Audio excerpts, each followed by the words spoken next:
দীর্ঘ 2 দশকের হাহাকার, এক বুক প্রতীক্ষা আর কোটি ভক্তের প্রার্থনা সবই যেন মিলেমিশে একাকার হয়ে গেল প্রিস্টিনার সেই পুণ্যভূমিতে।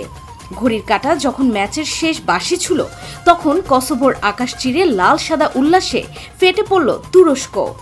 24 বছর পর, ঠিকই শুনছেন, দীর্ঘ 24টি বছর পর আবারও ফুটবল বিশ্বের শ্রেষ্ঠত্বের লড়াই ফিরছে দ্য ক্রিসেন্ট স্টার্স। 2026 উত্তর আমেরিকা বিশ্বকাপের টিকিট এখন তুর্কি বীরদের পকেটে।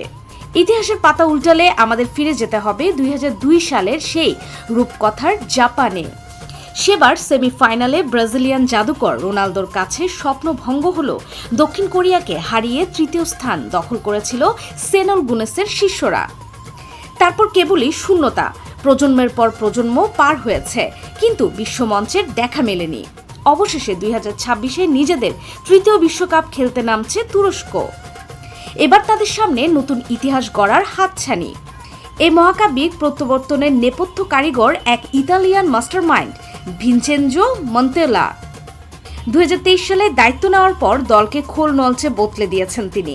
বাছাই পর্বে শক্তিশালী স্পেনের কাছে 6-0 গোলের বিধ্বস্ত হওয়ার ক্ষত ভুলে প্লে অফে রোমানিয়া ও কসোভোকে হারিয়েছে তার দল। মন্তেলা গর্ব করে বলেন, আমি তুর্কিদের মতোই অনুভব করি, তুর্কিদের মতোই ভাবি।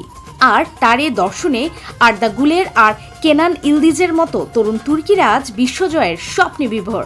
তবে বিশ্বকাপের পথ মোটেও মসৃণ হবে না মন্তেলার বাহিনীর জন্য।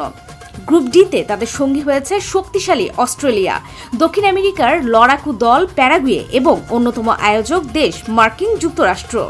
আগামী 13 জুন ভ্যাঙ্কুভারে অস্ট্রেলিয়ার বিপক্ষে ম্যাচ দিয়ে শুরু হবে তাদের অভিযান। এরপর সান ফ্রান্সিসকো এবং লস অ্যাঞ্জেলেসের তপ্ত মাঠে লড়তে হবে টিকে থাকা লড়াইয়ে। রক্ষণভাগের দুর্বলতা কাটিয়ে আক্রমণ ভাগের ধার বাড়াতে মরি এখন তুর্কি শিবির। এখনও ফুটবল ভক্তদের চোখে ভাসে 2002 সালে হাকান শুকুরের সেই মাত্র 11 সেকেন্ডের রেকর্ড গড়া গোল, কিংবা ইলহান মানসিজের সেই গোল্ডেন গোল। সেই সোনালী দিনের স্মৃতিগুলো কি আবারও ফিরে আসবে উত্তর আমেরিকার মাঠে?